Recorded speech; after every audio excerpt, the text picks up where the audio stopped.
Okay, so at this point, thanks to parts 4 through 6, we are dealing with Michael being a part of a ritual cult that forces him to kill. How is this next entry going to expand on this idea? Ignore it. Ignore all of it. Only 1 and 2 happened.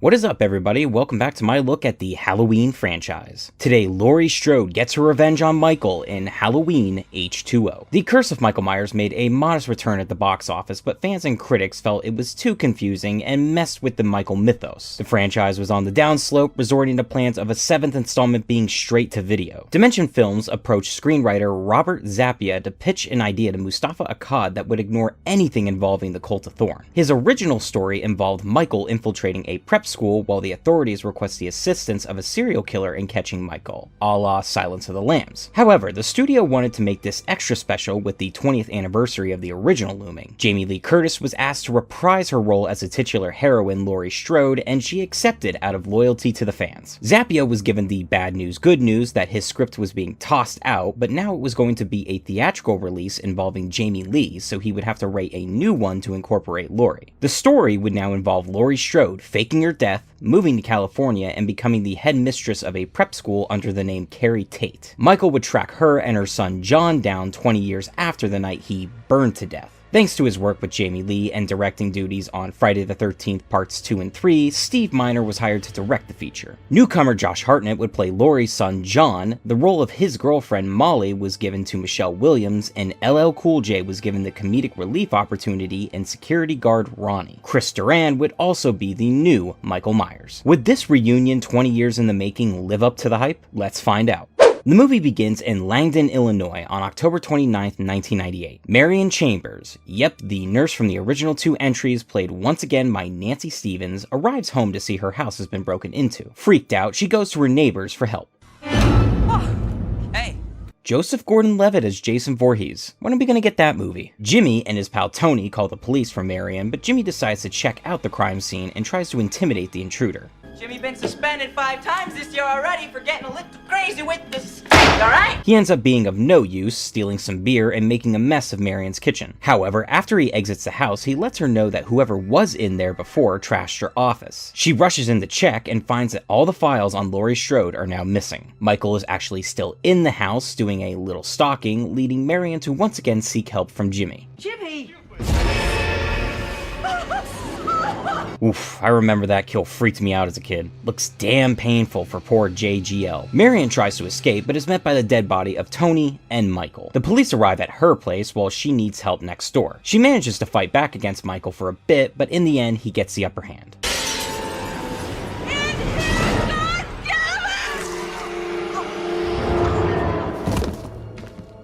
Michael somehow rolls on out of the driveway, going undetected by the police. The next day we find out that Marion was taking care of the now deceased Dr. Loomis, who was apparently tracking Michael for 2 decades after his body was never found. I was told there was nothing left.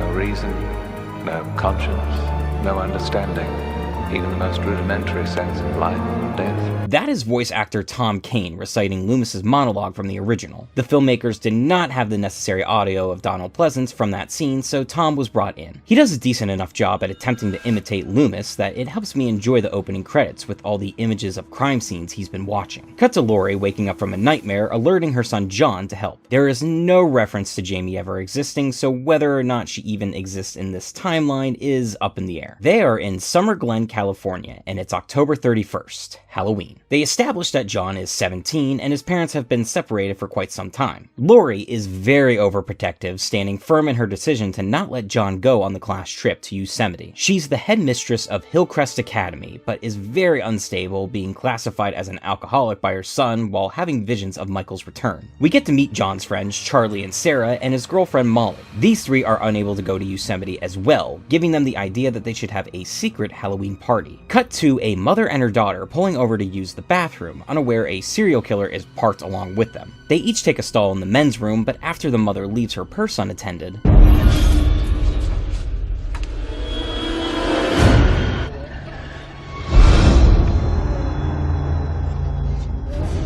Michael does leave the two alone, but I've always thought this scene was fairly scary. Imagine the scenario where you think you're secluded, but then some person just steals your belongings. That alone would freak anyone out, but if you were to peek out and see it was some dude in a mask and he catches you looking at him, you'd shit yourself. Back at Hillcrest, we see Laurie, going by Carrie Tate, has a boyfriend Will, who she makes lunch plans with. Cut to Ronnie, the campus security guard. Tumultuous, round, melon breasts. Round melon, what? Yeah, he also writes erotic stories, reading them aloud for his wife. So quirky. John and Charlie are able to convince him to let them off campus so they can get treats for their girlfriend. While at lunch, Laurie admits to Will that she has a backstory she's not ready to talk about and has yet to recover from even after years of therapy. But uh-oh, she catches John and Charlie with stolen alcohol. What the fuck do you think you're doing? Mom, I'm really uncomfortable with you saying that Well, word. then don't put me in the position, John. This leads to a blow-up between the two that is probably Hartnett's best moment in the film. I need you to be responsible. Do you know what that means? Responsible. Don't talk to me about responsible, I Mom. just need this one thing. Mom, I am not responsible for you! What do you want me to say? That it's over? That we should try to get on with some attempt at a happy existence, Mom. Jump to Molly receiving flowers and a map from John revealing the romantic location of their late-night Halloween party. In class, we get some callbacks to the original, including Molly seeing Michael out the window and a lesson in fate during a discussion on Frankenstein. I mean, the monster saw to that by killing off everybody that he loved. Victor finally had to face it. It was about redemption. It was his fate. Nice foreshadowing of the climax here, but gotta love the element of fate being brought back into play. Laurie has suddenly changed her mind about John going to Yosemite and gives him the go-ahead, but she has no clue he has no plans of going anymore. She tries to see him off, but in a fun reference to the original, she bumps into her secretary, Norma, played by Jamie Lee's actual mother, Janet Lee. The two actually share a pretty touching moment.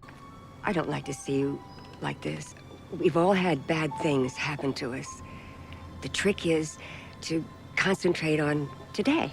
This mother-daughter bonding is capped off with a great reference to Psycho as Norma heads to her car, which is the exact same car she drove in that movie. That night, Michael pulls up to the gate and pulls some trickery on Ronnie, sneaking past him into the Hillcrest campus. There's some cool shots that remind me of when he stalked Annie, but Laurie spots him walking towards her, thinking it may be another vision, only to be jump-scared by Will. Meanwhile, the kids sneak into the hiding spot, grab some food, and kick off their private party. Laurie and Will have a makeout session, which she sees as the prime opportunity to fill him in on who she really is and her psycho brother. She remembers that she was 17 when she was attacked by Michael, reminding her that, hey, my son's the same age. This sets her into a panic to check if John made it to Yosemite, but the phone lines are cut. Ronnie shows up to inform them of the creepy truck at the gate, and the gang splits up. At that time, Charlie is busy trying to find a corkscrew. Ted! Hey, Ted, where the hell's the corkscrew? He's surprisingly safe, until he turns around. Yes, that is indeed a CGI mask. This is probably the biggest problem in the film. They used 4 different masks for the production. There was the K&B mask, which was used for a majority of the shoot, the Stan Winston mask, which replaced the K&B one in reshoots, the Part 6 mask used only in the beginning, and this CGI abomination. In my opinion, they're all pretty bad. The K&B looks like an alien, you can see too much of his eyes in the Stan Winston one, and the CGI can go screw itself. The Part 6 one is fine, but it's literally in like 1 or 2 shots. You can see the switch between the K&B and Stan Winston versions throughout the movie, and it can get distracting. If you never noticed, congratulations, I may have just ruined this movie for you. Sarah finds Charlie dead and jumps into the dumbbell lift to escape Michael, except he stabs her in the leg, and when she makes it to the top, he cuts the rope and painfully crushes her leg with the lift.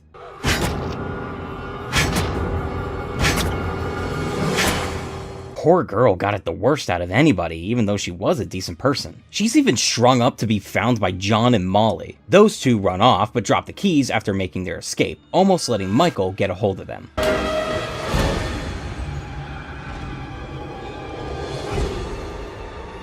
I'm a big fan of this moment. Again, the mask is kinda bad, but Laurie and Michael sharing that reunion moment as he cocks his head like, oh yeah, I know you, is really cool. After hiding the kids, Laurie and Will go looking for Michael, but accidentally shoot Ronnie.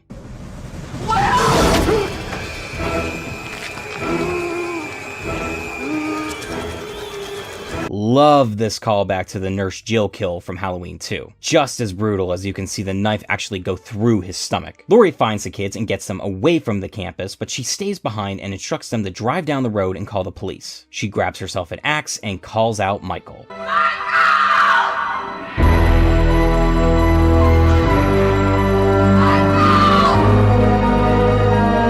I got the chills. The fight is on after Michael pulls a cool move of lowering himself down from behind Laurie, each getting a hit on the other. There's more awesome moments, including Michael's chase through the dining hall as he throws all the tables hiding Laurie, a game of knife toss, and a kick to Michael's balls. This ends with her stabbing him 6 times before he falls off of a balcony and lands on a table. Almost a complete recreation of Loomis shooting him 6 times in the original, right up to the position Michael falls in. Laurie tries to get one more stab in, but Ronnie is actually alive and stops her for reasons. This could be the ending, but Laurie isn't having that shit, as she's certain Michael will rise again, and she steals the van, hauling his body away. Sure enough, he does wake up, but she sends his ass flying through the windshield and crashes the van, pinning him to a tree. It's at that moment he reaches out to his baby sister Laurie for help.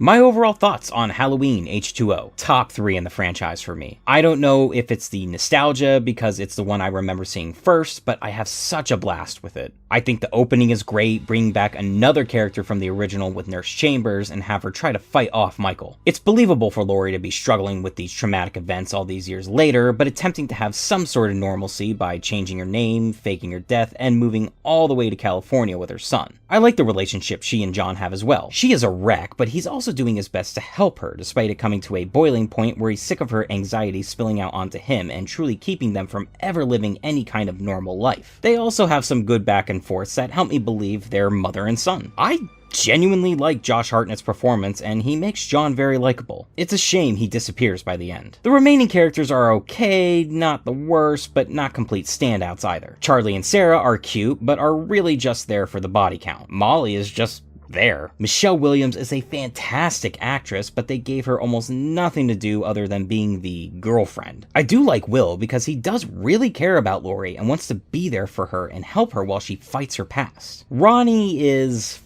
fine, I guess. LL Cool J wasn't a bad actor or anything, he does quite well, but the character of Ronnie is just very odd comic relief at times. Mostly I could have done without the erotic story reads. Michael isn't too bad in this one, but I don't find him that scary. I do think Chris Duran had the perfect stature and movement to play the character, but I wish they could have done some better stalking moments with him to bring back that original fear. After the opening, things are a little slow, but I can't say I'm bored because I'm very invested in Laurie's story and the build up for the eventual confrontation she'll have with Michael. I think right around the time Sarah gets it, the movie picks up and doesn't stop. Michael going after John and Molly, cornering them in the gate, the brother-sister reunion, Will's death, Laurie taking a stand yelling out for Michael, and the final fight make it a final act to remember. And to cap it off, Laurie essentially says fuck you to the cliche ending that almost happened after she couldn't finalize killing Michael. Knowing he was still likely alive, she takes matters into her own hands and makes sure he's dead by chopping off his head. I legit get the chills every time she almost takes his hand, then smirks and swings that axe as hard as she can. Her heavy breathing at the end is reminiscent of Michael's breathing in the original after he escaped, but she's the last one standing this time. I do like the callbacks to the first 2 movies as well. Sometimes when you reference the others too much, it can get a little annoying, but I think they're done fairly cleverly throughout, enough to get my appreciation. For my negatives, I would of course start with the masks. Too many, too distracting, and none of them are that good looking. Sure, they might be better than the Part 4 and 5 masks, except for the CGI one, but they're oddly a downgrade from Part 6's mask. I'm also not a big fan of the explanation, or lack thereof, on Michael's disappearance/reappearance. We're to assume in this timeline that he did burn in the hospital, but he was never taken to a federal sanitarium, they just never found his body. He shows no visible signs of damage from that event and just pops up 20 years later looking for Laurie. What was his reasoning for finally finding her files and hunting her down? down? Did he seriously wait until her son was 17, which is what I always felt was being implied? How would he have known she had a son though? And if none of the events of 4 through 6 happened, then where was he and what was he doing? They're big nagging questions that never get a satisfying answer. Final thing I'd say is that the kills aren't super memorable. Nothing really top 10 worthy, and my favorite kill, Will's death, is in the end a recreation of one that was done better. So while the masks are distracting and they don't fill in the gap from part 2 very well, my nostalgia goggles help me have fun. I love Laurie's journey in her relationships, I like most of the cast, and the third act is a doozy. I give Halloween H20 4 decapitated Michael heads out of 5.